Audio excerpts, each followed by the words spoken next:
Yo, what is going on, everyone? My name is Nick, or the Notorious Fantasy. In today's video, I'm bringing you guys Mel Kiper's 2021 NFL Mock Draft 2.0. Inside of this video, we are going to be discussing every single pick inside of the first round of Mel Kiper's latest mock draft and discuss how I feel about each and every single pick. This one is going to be crazy. To me, this is the most absurd mock draft I have ever seen posted on the internet thus far. Now, I'm not saying that it's going to be wrong, because NFL teams can do anything at any pick. At number 1, it seems like it's a lock, which is Trevor Lawrence in this mock draft, but would I be surprised if something random happened? No, I would not, and randomness is a lot of what happens inside of Mel Kiper's 2.0 mock draft. If you guys do end up enjoying my assessment of his mock draft, please make sure to hit that subscribe button down below, because not only is it free, I put out content every single day surrounding around fantasy football, NFL, and the NFL draft. So if you want that football content, you're a big football fan, make sure you hit that subscribe button down below. So let's get into it. At number 1, Mel Kiper has the Jacksonville Jaguars going with quarterback Trevor Lawrence out of Clemson. To me, this is a no-brainer pick. Don't really overthink anything. The Jaguars are going to pick Trevor Lawrence. I don't even want to go ahead and spend more than a second talking about this. Best prospect, according to most, since Andrew Luck. So you pick him at number 1. It makes a whole lot of sense. Now at number 2, the Atlanta Falcons trade up with the New York Football Jets and select quarterback Zach Wilson out of BYU. To most, Zach Wilson is the second best quarterback in this draft, and if the Atlanta Falcons are going to want Zach Wilson, they have Zach Wilson as the number 1 or number 2 guy on their draft board, they are going to have to trade up. They're not going to be able to sit there at 4 and get him unless something completely banana lands happens, and right here the Jets take Justin Fields if they didn't make the trade. But there's also the potential that another team comes snaking up to pick number 3, because that the Dolphins have. They are going to want to trade this pick. If they don't feel like, hey, we don't want to take Swell here, maybe we'll just trade the pick back. Someone wants to get a quarterback, we're going to get a bunch of picks for it, and they end up doing that. And now the Atlanta Falcons are even double fucked, because now they're not going to get Wilson, and they're not going to be getting Justin Fields. So then they're sitting there at pick 4, looking at Trey Lance. So it does make a lot of sense that they would trade up here for Zach Wilson. This guy is frankly unbelievable. The guy's throwing accuracy is very impressive deep down the field. He is also a very solid runner. I like Zach Wilson out of BYU a whole lot. He's my quarterback 2 in the draft, so I like the Falcons trading up here to select him, because I don't think they will be able to at pick number 4. At number 3, the Miami Dolphins via Houston, obviously from that trade last season. My Miami Dolphins select wide receiver Devontae Smith out of Alabama. Now, this article talks about how Smith reunites with Tua Tagovailoa in South Beach. To me, this pick is one of the most up-in-the-air picks in the draft at the 3 spot, because the Dolphins could really go any way. They could either trade out of this spot, they could attack wide receiver with either Devontae Smith, Jalen, Waddle, or Jamar Chase, or they can go ahead and go with Penei Sewell. Personally, as a Dolphins fan, I want to protect Tua and get that tackle, but I get it. You get the Heisman guy, the guy who's played with Tua in the past. Makes a whole lot of sense to me. The Dolphins go with Devontae Smith here at number 3. At number 4, the New York Football Jets in that trade with the Falcons. Obviously, they had to move back. They select Kyle Pitts, tight end out of Florida. Now, to me, Kyle Pitts is an outstanding tight end. He is easily the best tight end in the draft, and many people are talking about how he is the best wide receiver in the class if he was to transfer from being a tight end to become a wide receiver. Frankly, this guy has amazing hands. He's 6'6". He has humongous big catch ability. I really like Kyle Pitts, but I'm not too sure the Jets fans will be happy if this is the selection, because I think they want a quarterback. I really, really do. So let me know down below if you guys are New York Football Jets fans. Would you be happy if the Jets were sitting here at 4, they could protect Darnold if they stick with Darnold and go with Sewell, but instead they go with Kyle Pitts? Let me know what you would think about that, because if I was a Jets fan, I'm not, I hate the Jets, I would be pretty fucking mad. At number 5, the Cincinnati Bengals select offensive tackle Penei Sewell out of Oregon. This makes a whole lot of sense. This guy did opt out last season, but he is the best tackle in this draft. This guy's a generational talent. He is going to be on the Bengals if they draft him for the next 10 years, as long as he's not a bust. So this is a very solid pick for the Cincinnati Bengals. And when you pick in tackle or any piece of your offensive line in the first round, as long as they're not a bust, they're going to end up getting a good grade from me, at least coming out of the draft, because I feel very confident when a team takes a big boy in the first round, even if it's not a sexy pick. I know Cincinnati Bengals fans will be like, oh, I could have gotten Jamar Chase. Oh, I could have gotten Jalen Waddle. Oh, I wish Kyle Pitts didn't go in front of me because I would rather have gotten him. But at the end of the day, you don't want Joe Burrow getting hurt again, so protecting him with Penny Sewell makes a whole lot of sense. At number 6, the Philadelphia Eagles are up on the clock, and they select wide receiver Jamar Chase out of LSU. Many people are considering this guy to be the best wide receiver in the draft. In 2019, him and Joe Burrow slapped up the SEC and won that national championship. He did that with Justin Jefferson on his team. The Eagles need a wide receiver. It seems like now, at least in my opinion, I am leaning close to the fact that Jalen Hurts will be their starting quarterback in 2021. So I don't think they're going to be looking to draft a quarterback in the first round or the second round. So I think that the Eagles are going to be very happy here with an excellent wide receiver in Jamar Chase, especially since seeming like a lot of these Eagle wide receivers are going to be gone in free agency. At number 7, the San Francisco 49ers trade up with the Detroit Lions. Now, there's a whole lot of buzz going around that Jimmy G is the guy for the Niners. And then stuff came out that said if they bring in someone, Jimmy G has lifted his trade clause and he's getting the fuck out of there.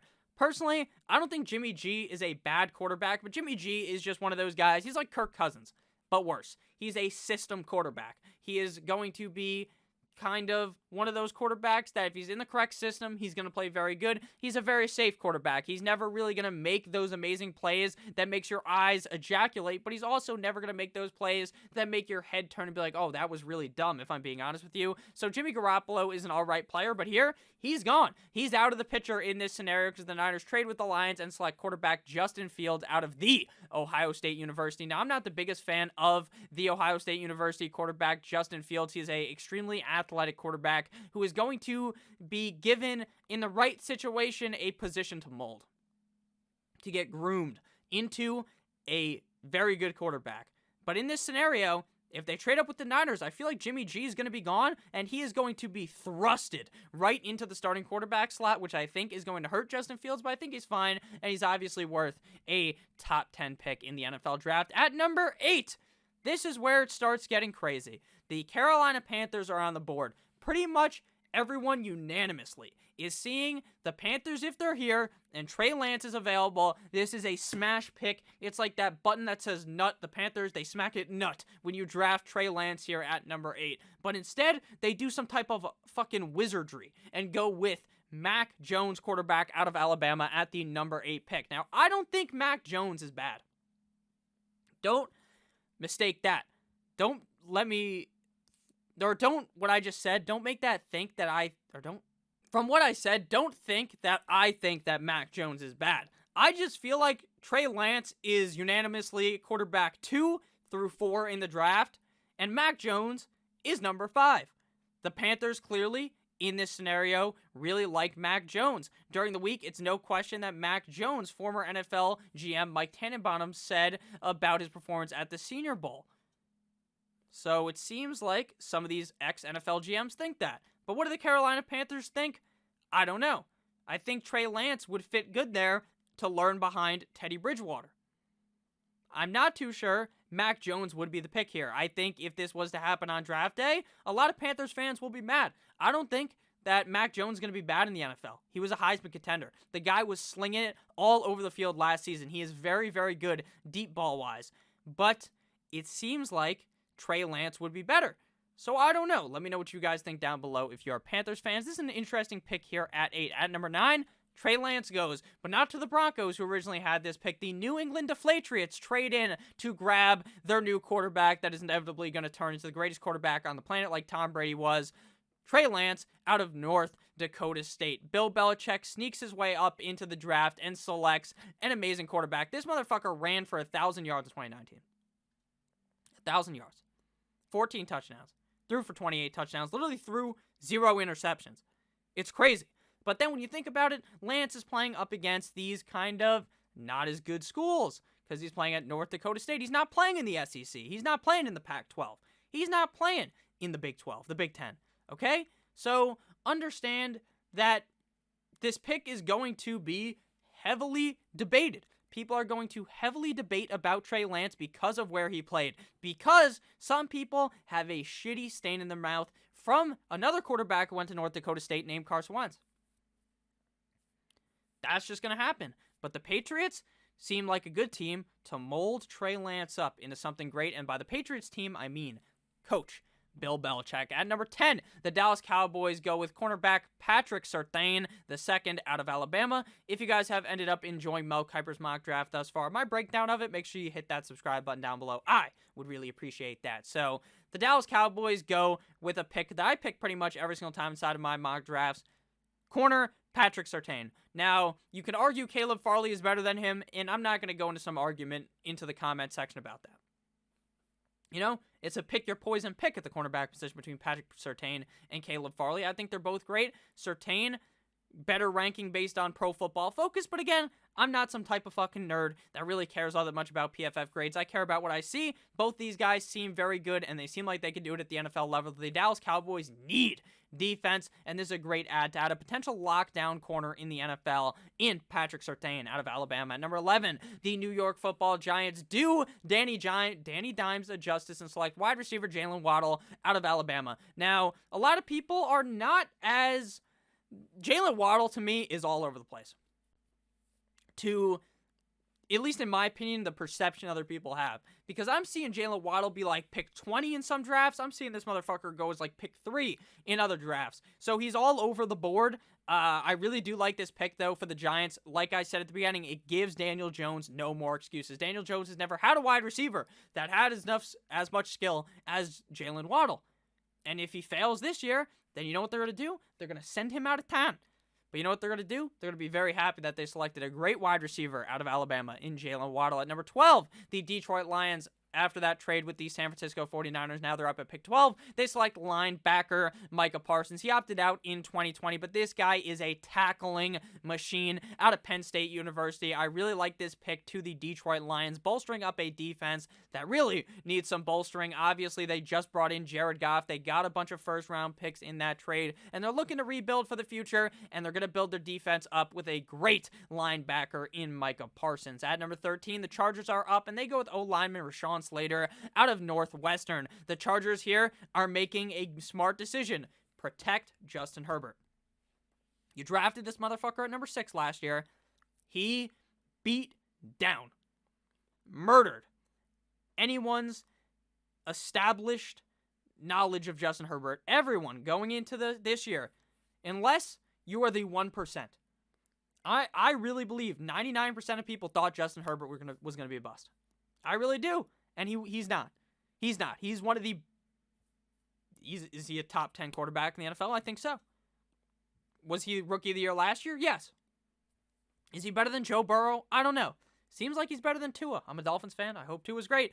But you're protecting the guy. You're making sure that he doesn't get laid on his ass all the time. They have good weapons around Mr. Justin Herbert. I like this pick to shore up that offensive line. At number 14, the Vikings make a similar move, taking interior offensive lineman Elijah Vera Tucker out of USC. To me, I'm not too sure I love this pick. I would personally prefer the Vikings to go ahead and shore up that defense a little bit more, but protecting Kirk Cousins and Dalvin Cook, who's a very good running back, makes a whole lot of sense for the Vikings. Again, if you're drafting an O-lineman, there's not too much I can break down unless they just reach down here and pick like a third-round prospect in the first round, which they didn't. Elijah Vera Tucker seems like he's going to be back half of the first-round pick. They pick him at pick 14. But who gives a fuck at the end of the day, because it's not really all that much of a reach. He should be a good player to help out in the trenches. At number 15, the Denver Broncos select Caleb Farley. This is a wet dream scenario for the Broncos. They traded their pick back with the Patriots so the Patriots could go ahead and get Trey Lance. And they are still awarded the player that they might have taken at that spot earlier. Cornerback Caleb Farley out of Virginia Tech. I talked about it before. He's a 1A, 1B scenario with Patrick Surtain, a pick-your-poison type deal. Both of these guys seem like they could be lockdown corners in the NFL, so I really do like this move for the Broncos to continue to build out that defense. At number 16, we see the Arizona Cardinals select cornerback J.C. Horn out of South Carolina. He is unanimously the 3. 1-2, Surtain, And Farley kind of mix and match. Some people think Farley, some people think Surtain. No one's really talking about how Horn is as good as them, but he just might be. He's a very good corner out of South Carolina, and the Cardinals established a much better defense here, adding a very good corner in J.C. Horn. At number 17, the Las Vegas Raiders select Trayvon Moehrig out of TCU. The Raiders, to me, with John Gruden, with Mike Mayock, seem like a team that I genuinely will never be able to figure out who they pick in the first round. It just seems like it. Last year, they go with Henry Ruggs over Justin Jefferson, over Chase Claypool, over all these guys who tore it up. Henry Ruggs will be a fine player, but the Raiders just seem like they're going to do something insane at their pick. So it wouldn't surprise me if they went with Trayvon Moehrig out of TCU, who's looked at as a later first-round pick. At number 18, my Miami Dolphins select linebacker Jeremiah Owusu-Koramoah out of Notre Dame. I like this pick for the Dolphins. Personally, I'd like to see us draft a running back, but there is a lot of news that we are going to be bringing in running back Aaron Jones from the Green Bay Packers, so I like that a lot. And adding in a linebacker that's as hard-hitting as Jeremiah Owusu-Koramoah. I like that. You like that, Kirk Cousins. At number 19, the Washington football team shore up the offensive line and select Christian Darrisaw out of Virginia Tech. I like this pick. It seems like now, where they were, all the quarterbacks are gone. So now you can't even debate, do we pick Mac Jones here? Do we... Yeah, well, really only Mac Jones would potentially be here. Now, you're just with Heineke for another year. You're like, fuck it. We paid him $8 million, 2-year contract. If he's bad, it's fine. We'll have a good pick. If he's all right, we're good. And there's also the narrative that maybe wham, bam, Cam Newton is going to show up and be the quarterback of the team. That's an interesting narrative as well. But I do like the pick of Christian Darrisaw to make sure you protect Antonio Gibson and Taylor Heineke. At number 20, the Chicago Bears select wide receiver Kadarius Toney out of Florida.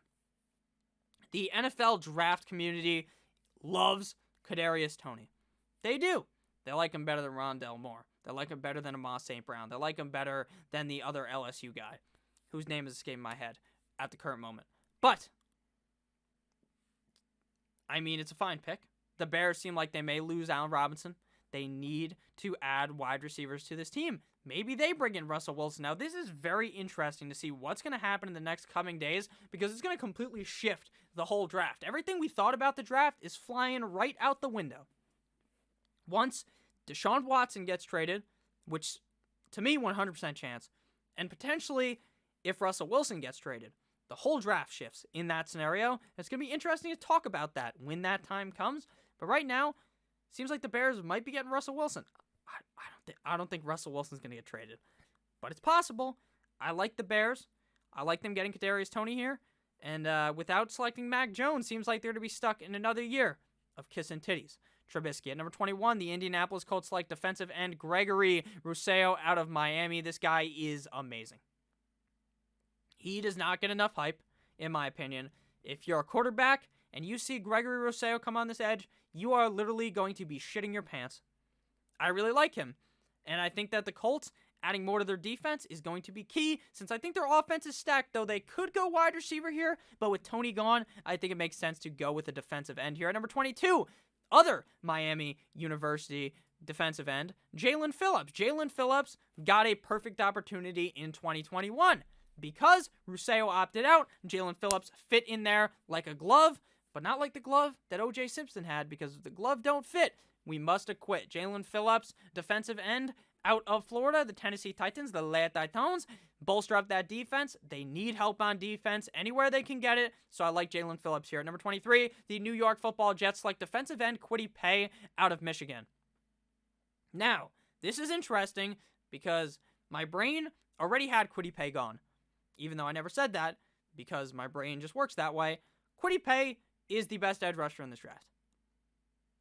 But he goes behind the other two from Miami, so that's very interesting. It seems like a very nice pick for the New York Football Jets. At number 24, the Steelers go with Landon Dickerson, center out of Alabama. This is a solid pick here because the Steelers want to go ahead and bolster up that offensive line. I could see them going with a couple of pieces of this offensive line. Here they go with center Landon Dickerson out of Alabama. At number 25, the Jacksonville Jaguars select defensive tackle Christian Barrymore out of Alabama. This is kind of the wet dream pick if you're a Bucs fan, hoping, oh, please Barrymore for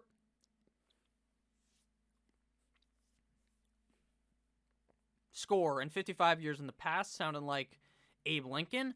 But that's what they're hoping for because he's going to add a lot to this Bucs defense, but the Jaguars get him. Maybe they're trying to bring Saxonville back to Jacksonville. I really like that move. Anything to the Jaguars is going to be a help because that team is a dumpster fire. Number 26, the Cleveland Browns select defensive end / offensive linebacker. Are you a dummy? Outside linebacker, Zaven Collins out of Tulsa. I love Zaven Collins. I do. This guy is a very underrated player out of Tulsa. I think he fits very well with the Browns as potentially someone to match up there with Myles Garrett. Seems very interesting to me. Zaven Collins seems very good, and I think the Browns will be happy adding more to the defense because that defense was very underwhelming in 2021. At 27, the Baltimore Ravens, they do it. They select Terrace Marshall, the guy whose name escaped my membrane earlier on. Terrace Marshall, wide receiver out of LSU. I love that the Ravens go wide receiver. Personally, I want Rashad Bateman at this pick, but I'm not going to judge. I won't judge. I mean, the Ravens need a fucking wide receiver. I kind of yelled about this in my mock draft video that I did by myself. I did my mock draft. You guys can check that out. The Ravens and Lamar is getting skull-fucked by the fact that they don't have any wide receivers for him to throw to. Because while he isn't the greatest passer, if it's near the guy and it's hitting his hands, he's dropping it, that's not going to help Lamar out at all, and it's going to make him look even worse. So hopefully Terrace Marshall can help him out. At 28, the New Orleans Saints go D-end Jason away from Penn State. Now, if you are a Saints fan, some interesting time right now. Russell Wilson potentially going to be a Saint. Deshaun Watson, maybe a Saint. Jameis Winston, eat a W, might be your starting quarterback. Mac Jones not here, so you go and bolster up a defense. Makes sense. But man, interesting to see what the Saints are going to look like without Teddy Bridgewater. Not without Teddy Bridgewater. That was like last year when Teddy, I think he went 5-0 for the Saints, I believe, last year. Or 2019, I should say. But without Drew Brees, that is just such a weird look because ever since I was a kid, he was a Saint. Should have been a Dolphin, but wasn't. Fuck you, Nick Saban. The Saints pick defensive end Jason Away out of Penn State. At number 29, the Green Bay Packers select defensive end outside linebacker Joe Tyron out of Washington. Not a guy I know a whole lot about, so I'm not going to necessarily judge the pick. Seems all right. I mean, the Packers do need some corners, though, but a lot of the corners that are obviously the high-end corners, J.C. Horn, Surtain, all gone, Caleb Farley. But, I mean, I don't know. I don't really know about this pick. The Packers will never do what you want them to do, though. I know Packers fans are going to be like, oh, we need to pick a fucking receiver here. They're just not going to do it. At 30, the Buffalo Bills select offensive tackle Tevin Jenkins out of Oklahoma State. Protect Josh Allen. Not too much about it. Tampa Bay Buccaneers. O-tackle Walker Little out of Stanford. Protect Tampa Bay Tom Brady. And at 32, to close out the draft, the Kansas City Chiefs get a steal. Azeez Ojulari out of Georgia, defensive end / linebacker. The Chiefs need some better defensive pieces. They do. They got exposed. Expose him. They got fucking, if you guys remember, if you guys have been on the internet for a while, they got world starred in the Super Bowl by the Bucs defense. They did. Oh, the Bucs offense, I should say. The Bucs defense also world starred the Chiefs offense. It was a double world starring on both offense and defense. Azeez Ojulari adds to that defense and fits in quite well. I really do like that picks. Thank you guys so much for watching. Besides the beginning of the draft, this was very tame towards the back. Nothing too weird. But the beginning down here, when Mac Jones got picked ahead of Trey Lance, it's just weird. So let me know down below what you guys thought about this mock draft. Again, not mine, Mel Kiper's. So don't get mad at me. You can hit up Mel Kiper on Twitter. I love you all. Have a great rest of your guys' day. As always, good boy.